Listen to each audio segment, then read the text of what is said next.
Calm on the surface, but with simmering discontent beneath, life in Kottimangalam isn't as idyllic as it seems.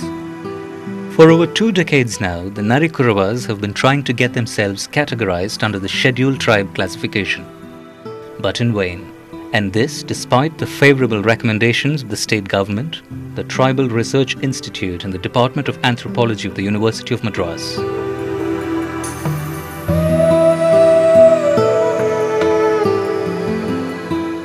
The basic objective of positive discrimination is to provide special privileges to those who are, quote unquote, I could very clearly say, historically discriminated people. Coming more specifically to Tamil Nadu, we also had a categorization of BC, SC and ST. This particular community whom you are talking about, quote unquote, the so-called Narikuravas, has been classified as MBC. Tamil Nadu is the one state where we have highest number of reservation also. The total reservation is 69% as far as Tamil Nadu state is concerned. Whereas these communities, quote unquote, these Narikuravas has been categorized as ST in other states, whereas not in Tamil Nadu. Now people have realized the importance of education, and every community who had been listed in ST wanted to utilize these benefits. Because the whole question of reservation comes in, quote unquote, higher education, and another major portion is, once if you cross this, occupation, employment and education.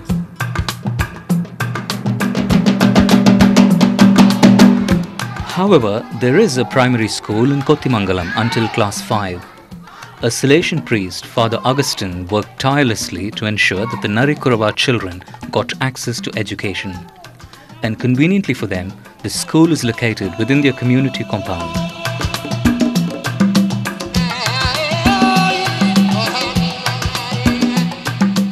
அப்போல்லாம் வந்து பிள்ளைங்க ஒரு 55-60 பிள்ளைங்க இருந்தாங்க. அப்போ எல்லா பிள்ளைகளையும் நானே தான் அவங்கள ரன் பண்ணிக்கிட்டு இருந்தேன். அப்போ அதிக முரட்டுத்தனமான பிள்ளைகளாகவும் இதாகவும் இருந்தாங்க. நாகரிகமற்ற பிள்ளைகளாகவும் எதுவுமே கொஞ்சம் தெரியாத ஒரு நிலையில் இருந்தாங்க. அவங்கள படிப்படியாக அவங்க மாதிரியே நானும் இறங்கி போய் அதையும் நான் கரெக்ஷன் பண்ணாமல் அன்புனால தான் அவங்கள வந்து நான் கரெக்ஷன் பண்ணேன். இப்போ வந்து அதுகளுக்கு அடிப்படை இதுகளை தான் நான் முதல்ல சொல்லி கொடுத்தேன். வாரம் வெள்ளிக்கிழமை எங்கள் வேலை துவைக்கிற வேலை தான். தினம் வந்தது குளிக்கணும், தலை சீவணும், பேன் பார்க்கணும், பிள்ளைகளுக்கு பவுடர் போட்டு அவங்க கொண்டுட்டு அந்த அவங்க ட்ரெஸ்ஸை மாற்றிட்டு நான் கொடுக்குற ட்ரெஸ்ஸை நான் மற்றவங்கள்டேருந்து கலெக்ட் பண்ண ட்ரெஸ்ஸுகளை போட வச்சு இதுக்கே 1 மணி நேரத்துக்கு மேலே ஆயிடும். அவங்க எப்படி இருக்காங்களோ அப்படியே நான் அவங்கள ஏற்றுக்கிட்டேன். இதனுடைய விளைவாக அந்த பிள்ளைங்க வந்து அதிகமான ரொம்ப அன்பாகவும் இருப்பாங்க, முரட்டுத்தனமாக இருப்பாங்க. இதுகளை கொஞ்சம் கொஞ்சமாக கொண்டுட்டு வந்து இன்னைக்கு வந்து அதிக ஷைன் பண்ணக்கூடிய பிள்ளைகளாக இருக்குது.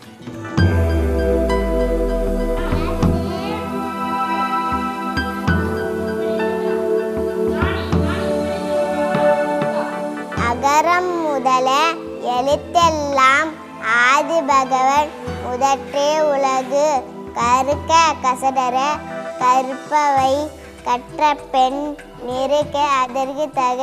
பிள்ளைங்க வந்து நல்லா ஷார்ட் பீரியடில் குயிக்காக மெமரி பண்ணும். நல்ல இன்டெலிஜென்ட் பீப்புள் பிள்ளைங்க.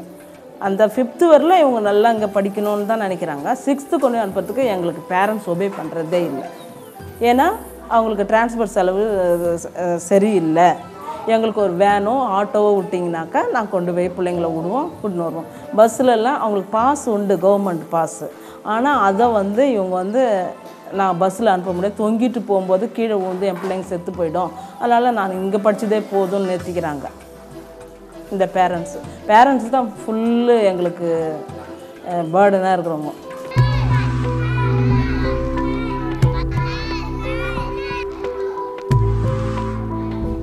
But 2 students have persevered and made it to the 10th, while 2 others are in the 9th and 4 students in 7th standard.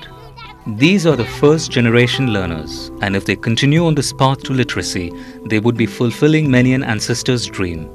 நான் படிக்கணுன்றது தான் எங்களுக்கு பெரும்பாலான ஆசை. அப்போ ஆசை இருக்கும்போது எங்கள் குழந்தைங்கள அடித்து தொடித்து படிக்க வைப்போம். அது போய் ஒரு 6ஆம் கிளாஸ் வரைக்கும் படிக்குது, 7ஆம் கிளாஸ் வரைக்கும் தான் படிக்குது. அது மறுபடியுமே போய் எத்தனை அடி அடித்தாலும் அதுங்க போக மாட்டேங்குது. அது எங்கள் தொழில் தான் எடுத்து ஓடி வரதுக்காட்டி அது ரொம்ப படித்து ஆர்வமாக இருப்போம். நம்ம ஏதாவது ஒரு வேலைக்கு போவோம் அன்றது கனவு கூட காண மாட்டேங்குது.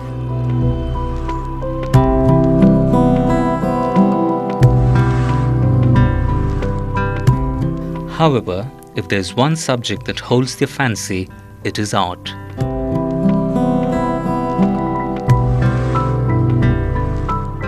என் பேர் வெங்கடேஷ், என் தங்கச்சி பேர் பவித்ரா. அதை பார்த்து நான் இதை வரைஞ்சேன்.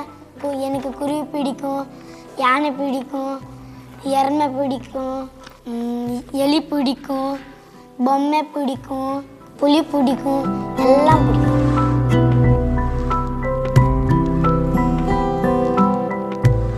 Principal of the Government College of Fine Arts, Mr. Chandrasekhar believes that it is the absence of rules and lack of conditioning that invests these children with a certain intuitive knowledge and intelligence. நான் இப்போ நகர்ப்புறங்களில் இருக்கிற குழந்தைகளுக்கும் நான் work shop conduct பண்ணியிருக்கிறேன். அவங்களுடைய அட்டென்ஷனை create பண்ணுறதுக்கு என்ன செய்வேன்னா சில சின்ன சின்ன எக்ஸசைஸ் கொடுப்பேன். அப்படிங்கும்போது பைலர் அவங்ககிட்டே இருந்து ஒரு பென்சிலை வாங்கி அந்த பென்சிலை அவங்ககிட்ட காட்டிட்டு இதை நல்லா பார்த்துக்கோ, இது என்ன சைஸில் இருக்குன்னு பார்த்துக்கோ அப்படின்லாம் சொல்லிக்கிட்டே இருப்பேன். அந்த பென்சிலை பற்றி டீட்டெயிலாக சொல்லுவேன். நான் என்ன செய்வேன்னா சரி அதை சரி இதை வச்சு நான் ஒரு மேஜிக் பண்ணுவேன், ஆனால் இப்போ இல்லை அப்படின்னு சொல்லிட்டு பையில் வச்சுக்கிடுவேன். பையில் வச்சுக்கிட்டு வேறு விஷயமெல்லாம் பேசிக்கிட்டு இருப்பேன்.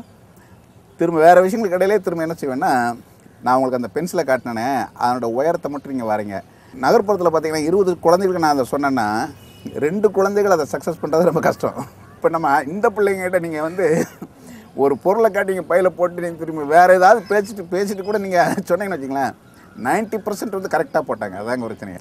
அவங்க மழைனாலும் சரி வெயில்னாலும் சரி செல்ஃபாகவே அவங்க தகவமைச்சிக்கிறதுக்கான ஒரு மனோபாவம் அவங்களுக்கு இருக்குது. அதனால் என்ன சொன்னால் எதையுமே பார்த்தோன்னா அப்படியே மைண்டில் ஷார்ப்பாக ஏற்றிக்கிறேன்.